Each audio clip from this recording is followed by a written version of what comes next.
2024 সালকে এক প্রকার আমরা টাটা জানাতে চলেছি। 2025 সালের একদম দরজায় দাঁড়িয়ে গেছি।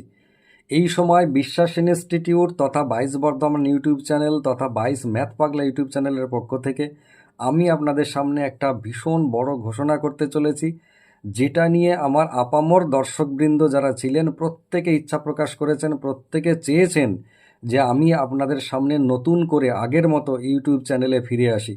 দেখুন, আপনাদের জন্যই আমি ব্যস্ত হয়ে গেছি। একটা সময় আমার কাছে এত স্টুডেন্ট ছিল না, ইনস্টিটিউটের এত আকার বড় ছিল না। এখন আপনারাই আমার কাছে এসেছেন, অনলাইন অফলাইন ক্লাসে হিউজ স্টুডেন্ট আসেন, যার কারণে বিশ্বাস ইনস্টিটিউটের প্রায় 4,500 স্কোয়ার ফিটের নতুন বিল্ডিং করাও সম্ভব হয়েছে। সেইভাবে ক্লাসের পরিমাণ অনেক বেড়েছে এবং আমি আগের থেকে অনেক বেশি ব্যস্ত হয়ে গেছি। কিন্তু কোথাও না কোথাও আমার মনে হয়েছে আপনারা ভীষণভাবে দুঃখী, অনেক হতাশ হয়েছেন আমার কাছ থেকে, এটা একদম ফ্যাক্ট। আমার কাছ থেকে মুখ ফিরিয়েছেন।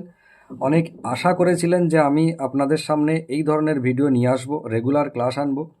আমি সেই সমস্ত কাজ, আমার যত পড়ানো অফলাইন অনলাইন আছে, সেই সমস্ত কাজকে ঠিকঠাক ম্যানেজমেন্ট করতে পারছিলাম না, কিন্তু এখন একদম গ্রিপে চলে এসেছে আমার। ওই সমস্ত কাজকে বজায় রেখে প্রত্যেক সপ্তাহের একটা নির্দিষ্ট সময় আপনাদের জন্য আমি ইনভেস্ট করতে চলেছি নতুন বছরে নতুন করে।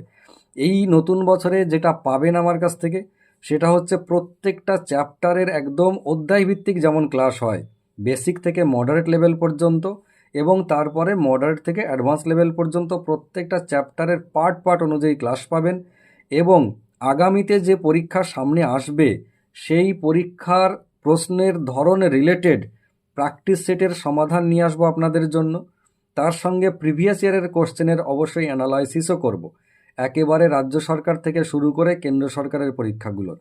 এই ঘোষণা আমি আপনাদের সামনে আজকে করলাম। 2025 সালের একদম শুরু থেকে রেগুলার বেসিসে আপনারা ক্লাস পাবেন। যারা এই ক্লাসের প্রতি অধীর আগ্রহে বসেছিলেন তাদের এই খবরটা শুনে কেমন লাগলো জানাবেন। যারা আমার চ্যানেলে নতুন দর্শক, আমার আগের ভিডিও হয়তো তেমন দেখেননি, তাদেরও কেমন লাগলো সেটাও জানাবেন। আপনারা কোন ধরনের ক্লাস চান সেটাও জানাবেন। আমি আগামীতে সেই ধরনের ক্লাস নিয়েই আপনাদের সামনে হাজির হব। সবাই নতুন বছরে ভালো থাকবেন, সুস্থ থাকবেন, সুন্দর থাকবেন, নিজের এবং নিজের পরিবারের প্রতি খেয়াল রাখবেন, তার সঙ্গে চাকরির প্রস্তুতি পুরো দমে চালিয়ে যাবেন। ধন্যবাদ।